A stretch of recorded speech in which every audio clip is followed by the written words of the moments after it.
Salut les geeks, j'espère que vous allez bien. Aujourd'hui, on va se pencher sur le cas d'Ubuntu 25.04, la dernière version d'Ubuntu qui est sortie il y a quelques semaines de ça. Je devais vous faire une vidéo à ce sujet, mais j'ai pas eu le temps entre les contenus qui se sont greffés et pour ceux qui me suivent, les travaux que je suis en train de faire dans mon bureau. Du coup, ça me prend pas mal de temps libre, mais on va remédier à ça. Donc cette version d'Ubuntu qui est donc la 25.04, qui est non LTS, donc qui n'a pas de support à long terme, vient succéder à la 24.10 qui était sortie il y a quelques mois de ça et qui elle-même a succédé à la 24.04 qui, elle, est une version à support long terme. Donc pour ceux qui connaissent pas trop ces dénominations, en gros, les versions à support long terme vont être suivies dans le temps en termes de mise à jour, de maintenance, plusieurs années. Donc si jamais pour vous c'est un outil de travail, c'est quand même plus rassurant d'utiliser ce genre de version que des versions qui sont des versions d'entre-deux avec un support qui est assez court et qui seront donc un petit peu moins exemptes de bugs, un petit peu peut-être moins exemptes de problèmes techniques. Là, à ce moment-là, effectivement, ça sera plutôt pour les personnes qui ont envie d'avoir des programmes un petit peu plus récents, d'avoir les dernières nouveautés au détriment de la stabilité. Dans tous les cas, cette version, elle vient de sortir il y a quelques temps. Elle est estampillée Plucky Puffin, donc c'est un nom un petit peu bizarre. Et d'après ce que j'ai pu lire à droite à gauche, il y a quand même des retours assez positifs sur cette version. Et on va voir bien sûr tout ça dans cette vidéo. Alors, ce que j'ai envie de faire en première partie, c'est de vous montrer comment faire l'upgrade de la 24.04 LTS vers la 25.04. Alors, c'est une étape qui va être faite en deux étapes puisque il va falloir d'abord passer à la 24.10 et ensuite passer à la 25.04. Alors je préfère en tout cas procéder comme ça, même si c'est possible peut-être de sauter la version d'entre-deux.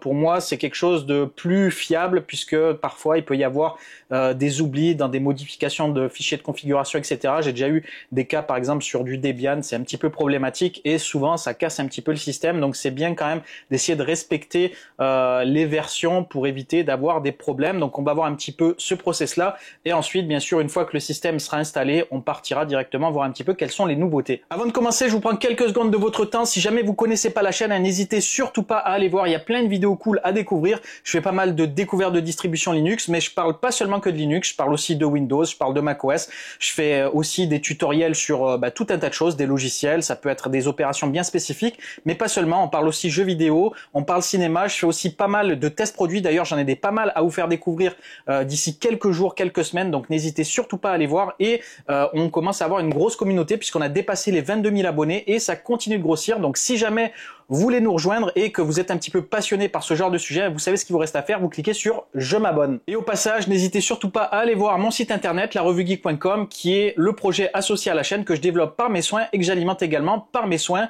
C'est larevuegeek.com, vous pourrez le trouver directement je pense sur Google et il y a également des applications sur iOS et sur Android.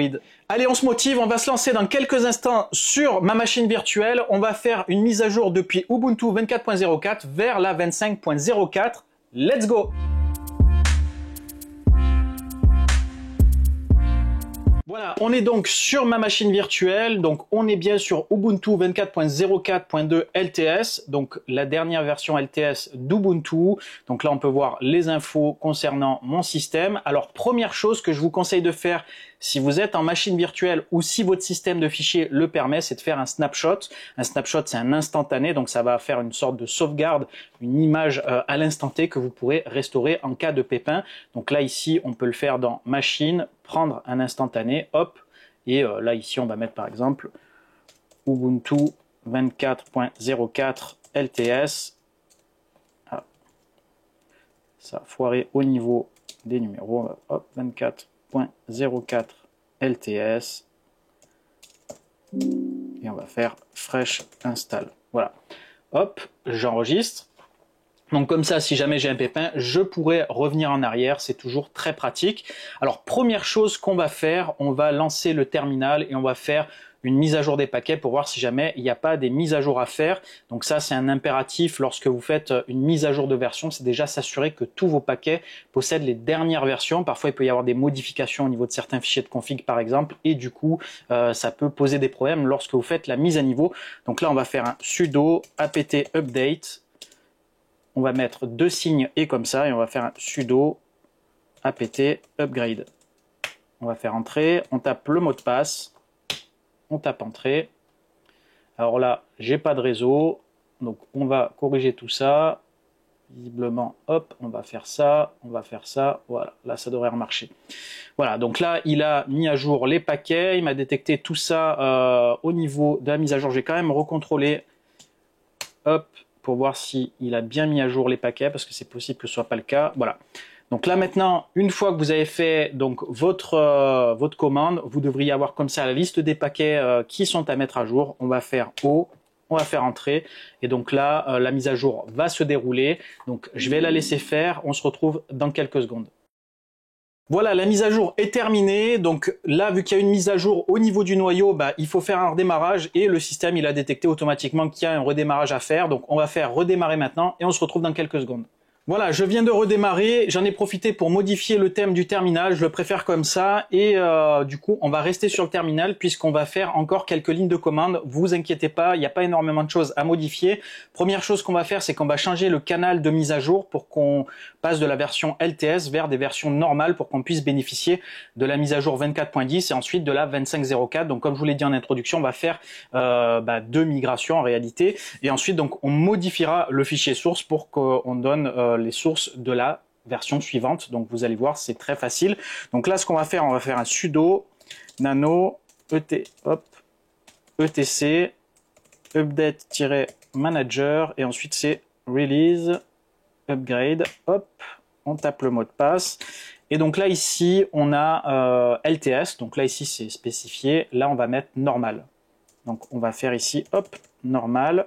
On fait CTRL-O, entrée, CTRL-X, voilà, c'est enregistré. Et maintenant, on va faire un sudo nano etc apt source.list.d. Et là, vous avez un fichier qui s'appelle ubuntu.source. Et donc là, ici, on a donc les paquets qui sont préfixés par Noble. Et nous, ce qu'on va faire, on va remplacer Noble par Oracular, donc qui est la version 24.10. Donc on fait un CTRL-W. Ici, il va faire rechercher, on va faire un CTRL-R pour remplacer. On va remplacer Noble, on va faire entrer par Oracular. Et là, on fait entrer. Il me propose si je veux remplacer toutes les occurrences. On va mettre tous, donc on va faire, hop, on va faire un T en majuscule. Et donc là, ici, ça a remplacé toutes les occurrences Noble par Oracular. On va faire CTRL-O, CTRL-X. Et voilà, donc maintenant, il ne nous reste plus qu'à faire un sudo apt update. Donc il va récupérer les nouveaux paquets d'Oracular. Et ensuite on va faire un sudo apt full upgrade. Et on va faire entrer. Et donc là, hop, il a détecté tout ça. On va faire entrer. Et donc là, il va faire sa mise à niveau tranquillement. Donc je vais le laisser travailler. Je vous mettrai peut-être en accéléré le process de mise à niveau, comme ça au moins vous voyez un petit peu comment ça se passe, si c'est un petit peu similaire par rapport à votre ordinateur. Et ensuite, donc on fera, dès que c'est terminé, je vous reprendrai, on redémarre et ensuite on fera la même opération pour la nouvelle version 25.04.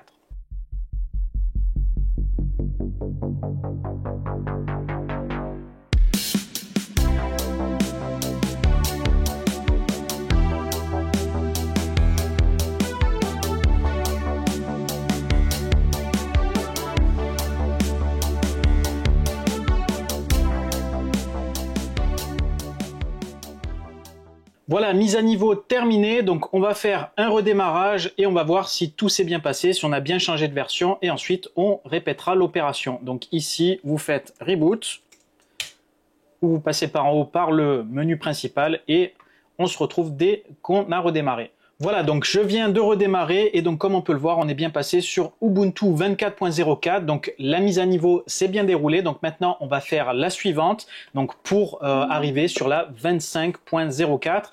Donc on peut fermer ça. On va réouvrir le terminal et on va faire la même modification que tout à l'heure, mais avec Plucky cette fois-ci. Donc on va faire un sudo. Alors petit oubli, on va faire une chose avant de faire ça, c'est qu'on va supprimer tous les paquets obsolètes. Donc on va faire un sudo, donc ça c'est toujours bon. On va faire un apt auto remove. Et donc là normalement on devrait avoir du nettoyage à faire. On va faire entrer. Et donc là ici, déjà première chose que je vois, c'est qu'au niveau d'APT, c'est un petit peu présenté différemment par rapport à avant. Donc ça c'est une des nouveautés de la 24.10. Donc on va faire OK, on fait entrer. Et donc, on va le laisser nettoyer tout ça, ça devrait aller assez vite.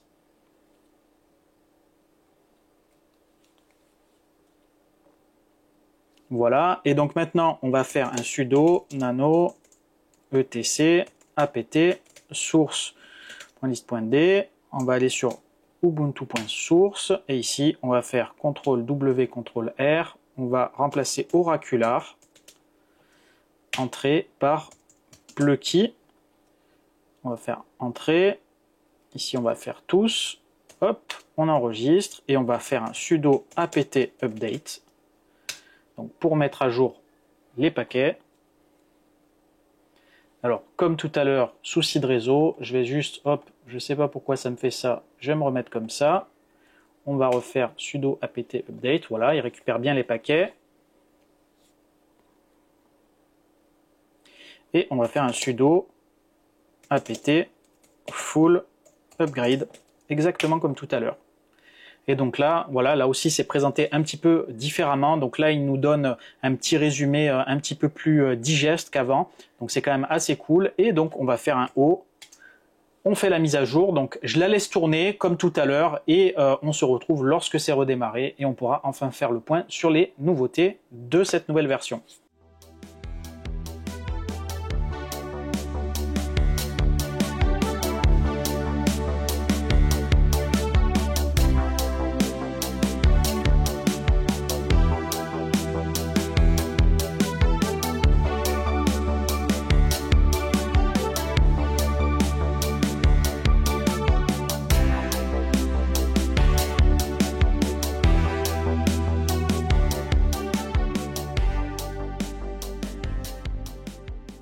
Voilà, mise à niveau terminée, on y est presque, on redémarre et ensuite on devrait avoir terminé. Donc comme tout à l'heure, on lance un reboot, on fait entrer et on se retrouve encore une fois dans quelques secondes.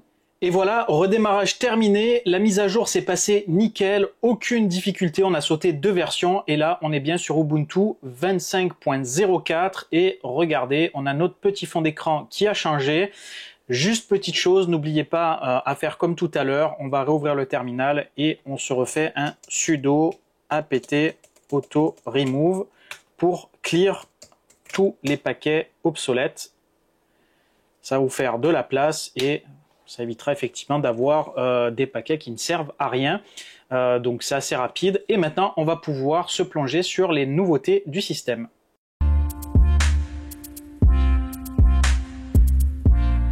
Allez, on va parler un petit peu des nouveautés de cette version d'Ubuntu. Alors, ce qu'on va faire déjà, premier point, c'est qu'on va ici aller sur informations sur le système et on va déjà avoir plus d'infos sur les versions utilisées.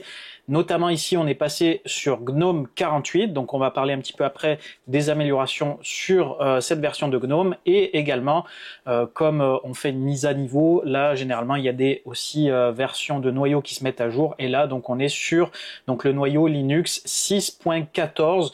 Donc ce noyau, il va vous apporter pas mal de petites améliorations au niveau performance, au niveau prise en charge matérielle. Il va y avoir des nouveaux supports au niveau Nvidia, au niveau également Intel, de meilleurs aussi éléments au niveau de la sécurité. Donc toujours pareil, hein, quand vous faites des mises à niveau au niveau du noyau, vous avez généralement un lot de nouveaux matériels pris en charge et d'optimisation là-dessus. Donc c'est ce que bénéficie ce système. Et donc ça va contribuer à avoir un système un petit peu plus efficace, performant et ça c'est toujours bon à prendre. Également autre point intéressant avec ce noyau 6.14, c'est l'intégration d'un pilote NT-Sync qui va en gros améliorer les performances notamment sous Wine ou sous Proton pour ceux qui font du jeu. C'est directement intégré dans le noyau et du coup vous allez avoir des meilleurs perfs pour tout ce qui est jeu qui tourne normalement sur Windows mais directement au sein d'Ubuntu et ça c'est quand même très bon à prendre pour ceux qui veulent faire une transition justement sur Linux. Donc maintenant on parle donc de la version de GNOME 48 et ce qu'elle apporte en termes de nouveautés. Alors côté nouveautés au niveau de GNOME et peut-être même au niveau du système, je suis tombé sur le site OMG Ubuntu et là-dessus vous avez un bel article qui regroupe un petit peu les nouveautés qu'on va pouvoir voir ensemble parce que vu que là c'est une fraîche install, j'ai pas forcément par exemple des nouvelles notifications, des trucs à vous montrer, mais là ici on va pouvoir voir voir le résultat de certaines améliorations et ça c'est quand même assez cool. Donc l'une des nouveautés par exemple au niveau de GNOME 48, c'est déjà au niveau des notifications, elles vont pouvoir être regroupées par thématique, donc par application, ce qui fait que vous allez éviter d'être pollué avec une longue liste de notifications sur une même application.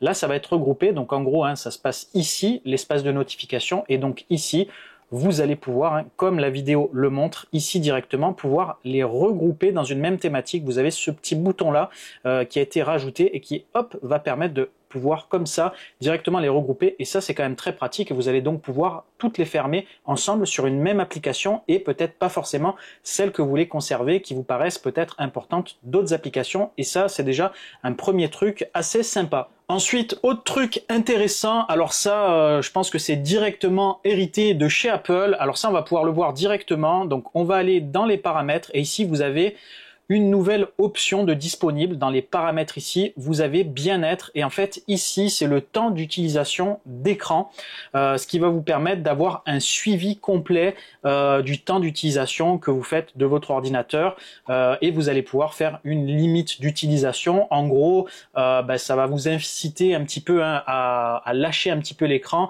et essayer de profiter justement de l'extérieur peut-être ou de faire autre chose que de rester rivé sur l'écran. Très difficile quand on est un geek, je dois vous l'accorder. Donc ici, vous avez des rappels pour la vue. Donc ça, par contre, c'est très important parce que lorsqu'on passe des journées à l'écran, on a tendance à avoir les yeux qui sont focus, je dirais, sur l'écran avec la même mise au point. Et c'est toujours bon de regarder un petit peu ailleurs et de faire travailler un petit peu sa mise au point sur de la vue lointaine. Sinon, effectivement, vos yeux vont devenir fainéants et vous allez peut-être avoir des difficultés après à terme. Et ici, rappel pour bouger. Donc ça aussi, c'est toujours très pratique, ça le fait sur les montres par exemple, ou lorsque vous êtes trop statique, effectivement, ça vous rappelle de vous lever un petit peu, de faire un petit peu de mouvement. Donc ça, c'est toujours bon à prendre, ça va dans le positif et bien sûr, c'est facultatif, vous n'êtes pas obligé de l'activer. Alors ça va plaire à mes amis gamers et à mes amis aussi cinéphiles ou qui utilisent leur écran d'ordi pour lire des films, etc. Vous allez avoir une prise en charge du HDR directement dans les paramètres d'affichage si votre écran bien sûr est compatible. Donc là ici, hop, on va zoomer et ici vous avez donc HDR, Height Dynamic Range que vous pouvez activer directement sur le système.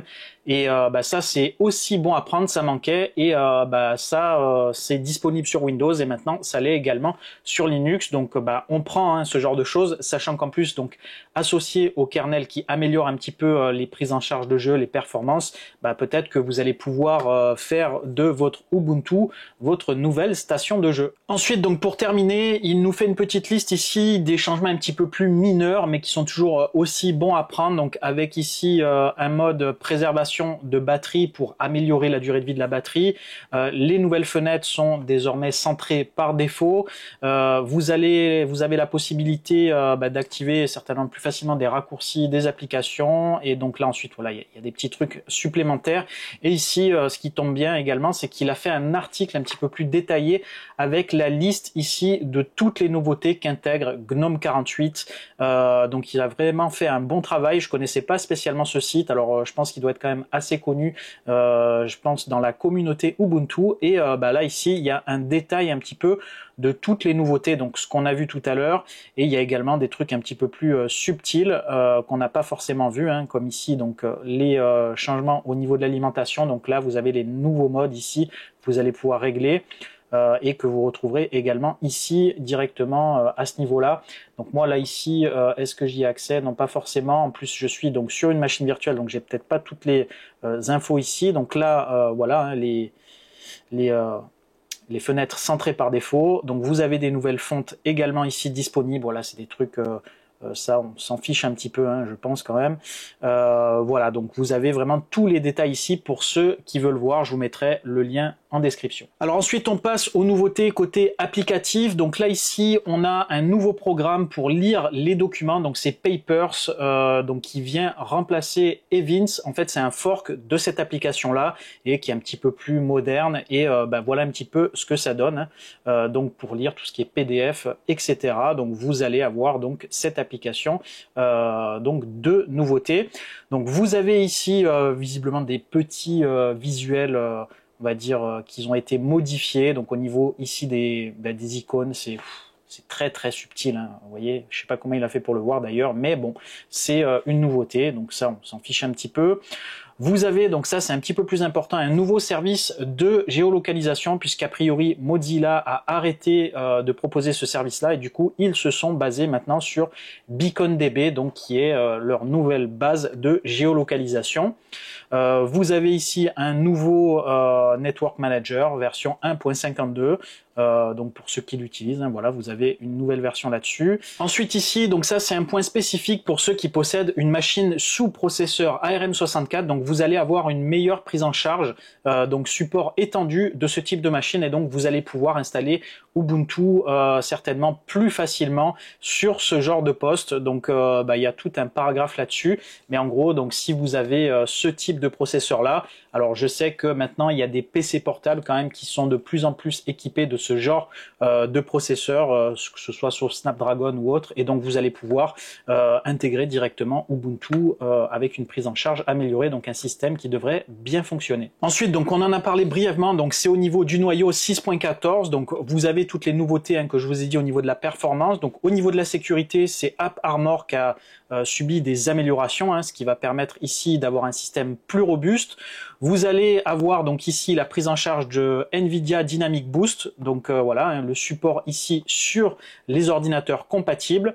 Vous allez avoir ici la prise en charge des cartes graphiques Intel Arc, donc pour ceux qui sont équipés chez Intel. Alors honnêtement, Intel en carte graphique, c'est pas du tout ma cam. Je préfère rester soit sur Nvidia, soit sur AMD, parce que bon, Intel, je suis pas trop serein d'avoir ce genre de truc, mais bon, pour ceux qui ont ce genre de matos, vous pouvez y aller sans problème. Et après ici, hein, des petites améliorations par-ci, par-là. Alors ensuite, hein, dernière petite nouveauté, ça j'aime bien le faire aussi, c'est voir un petit peu les nouveaux fonds d'écran de cette année. Donc on va faire, hop, changer d'arrière-plan. Alors, qu'est-ce qu'on a de nouveau cette année, ou en tout cas sur cette version-là. Alors là, je vois pas de truc particulier ici. Voilà, ça doit être à partir de là. Donc voilà, un petit piou-piou ici, donc qui est la petite mascotte cette année. Donc là, voilà, vous avez des trucs un petit peu comme ça, donc qui restent dans, je dirais, dans l'univers un petit peu Ubuntu, comme ils ont l'habitude de faire. Donc là, on a des trucs un petit peu plus abstraits. Donc ça, c'est ce qu'on avait tout à l'heure.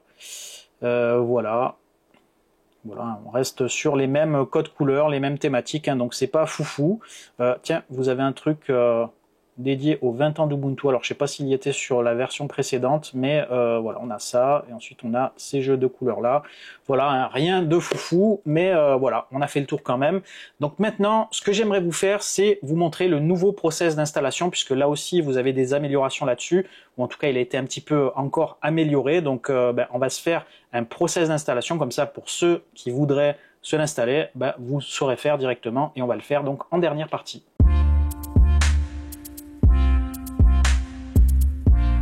Voilà, donc là je suis sur ma machine virtuelle VirtualBox, donc j'ai mis l'ISO d'Ubuntu 25.04 directement dans le lecteur CD virtuel, et donc là j'ai lancé la sélection du boot ici, où je vais pouvoir sélectionner mon périphérique pour booter dessus. Donc là c'est le CD-ROM. Alors si jamais vous êtes sur un ordinateur, il faudra créer une clé USB bootable. Il y a des vidéos sur la chaîne, donc je vais pas reparler de ça, vous refaire un petit peu des trucs redondants, donc vous pourrez aller voir directement. Donc vous créez la clé USB bootable directement avec l'ISO d'Ubuntu 25.04.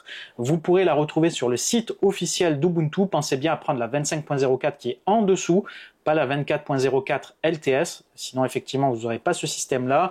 Je vous mettrai le lien en description de la page de téléchargement, et donc là ici moi je vais sélectionner C ici pour booter sur le CD-ROM. Donc ça va prendre un petit temps. Donc là ici on commence le démarrage, donc là c'est Grub qui s'est affiché, et donc try or install Ubuntu, on va faire ça, et donc là ça va précharger le système dans la mémoire pour qu'on puisse utiliser en gros ce qu'on appelle le live CD, donc pouvoir essayer Ubuntu, soit pour faire des opérations de maintenance, soit pour tester tout simplement l'interface. Et une fois que c'est préchargé, hein, vous allez pouvoir accéder et donc faire l'installation du système. Donc j'attends que ça charge et on se retrouve dans quelques secondes.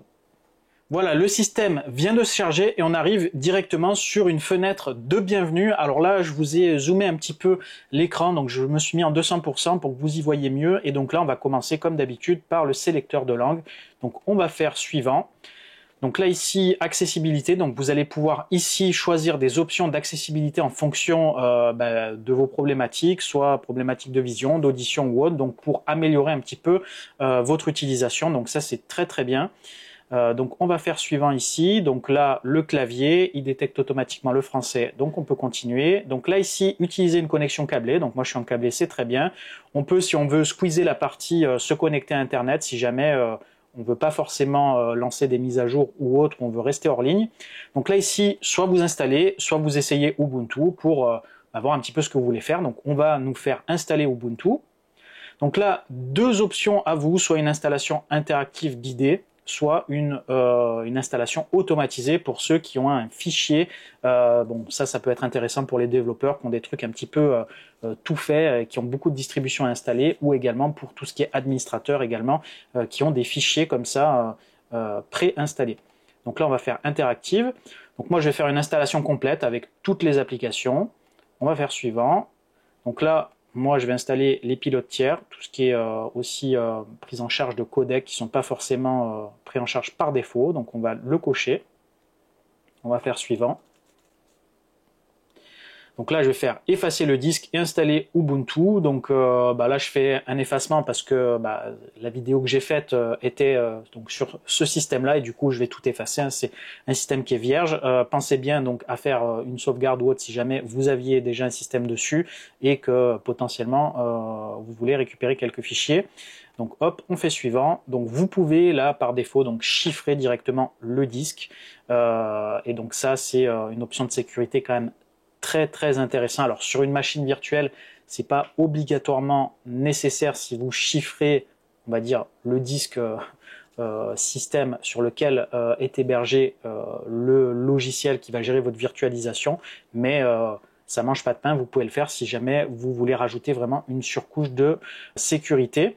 Donc là, dans les fonctions avancées, on peut également utiliser un autre système de fichiers si jamais vous voulez changer de système de fichiers que le système par défaut. Donc voilà, vous avez tout ça et vous pouvez aussi utiliser un chiffrement par clé matérielle. Donc tout ça, c'est expérimental. Donc attention, hein, si jamais vous le faites, sachez qu'il peut y avoir des problématiques techniques. Voilà, donc là ici, hop, la revue geek.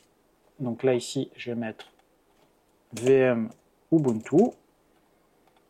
Vous mettez un mot de passe, hop, on va faire suivant, on fait installer, et je vais laisser l'installateur se faire tranquillement, et une fois que ça sera terminé, voilà, vous aurez installé Ubuntu 25.04, et vous voyez, c'est un jeu d'enfant aussi simple que Windows ou aussi simple que macOS. Maintenant, c'est très très accessible, donc n'ayez pas de crainte là-dessus. Aujourd'hui, Linux, ça devient quand même quelque chose, je pense, de largement accessible, même pour des débutants.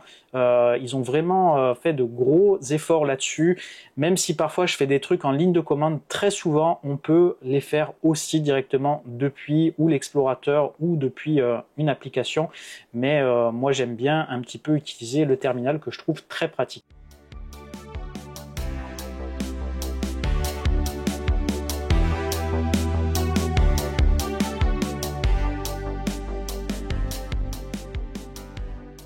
Et voilà les amis, cette installation est terminée et cette vidéo également arrive à son terme. Donc j'espère que cette vidéo vous a plu et surtout qu'elle vous sera utile. N'hésitez pas à me dire en commentaire ce que vous avez pensé de cette version d'Ubuntu, si vous allez peut-être faire la mise à jour, peut-être même passer de la LTS vers cette version-là, si elle vous a peut-être convaincu. En tout cas, je trouve qu'il y a quand même des trucs plutôt positifs et petit à petit, ils peaufinent, ils améliorent leur système et ça, moi j'apprécie quand même vraiment, sachant que moi je suis plutôt utilisateur Debian à la base et affiliés, donc tout ce qui va être à base d'Ubuntu, notamment Zorin OS, va bénéficier après à terme des nouveautés qui seront intégrées là-dedans. Moi j'aime beaucoup Zorin OS, j'ai pas mal d'ailleurs de personnes qui me suivent qui sont également assez fans de cette distribution, donc ça va peut-être à terme hériter également de ces nouveautés-là. Alors c'est toujours voilà, toujours bon à prendre. Donc voilà un petit peu pour ce petit tour d'horizon d'Ubuntu. Alors j'ai pas mal de petites surprises en termes de tests produits à faire, donc n'hésitez surtout pas à vous abonner. Vous allez voir, j'ai reçu un truc, je m'y attendais vraiment pas et ça fait vraiment plaisir. Donc on va tester tout ça sur la chaîne et ça pourra intéresser ceux qui veulent vraiment de la perf au niveau réseau. Alors pour ceux qui veulent me suivre sur d'autres réseaux, n'hésitez surtout pas à vous rendre sur X et vous abonner à mon compte. Je suis pas mal actif sur ce réseau-là. Vous pouvez également m'ajouter sur TikTok et également sur Instagram. Alors Instagram, c'est le truc où je suis le moins actif, mais parfois je poste des petits trucs par-ci par-là, donc n'hésitez surtout pas. Peut-être que parfois j'alimenterai des trucs un petit peu différents que vous retrouverez sur les autres réseaux, donc voilà, n'hésitez surtout pas. Et sur ce, moi je vous dis à très bientôt, portez-vous bien, ciao les geeks.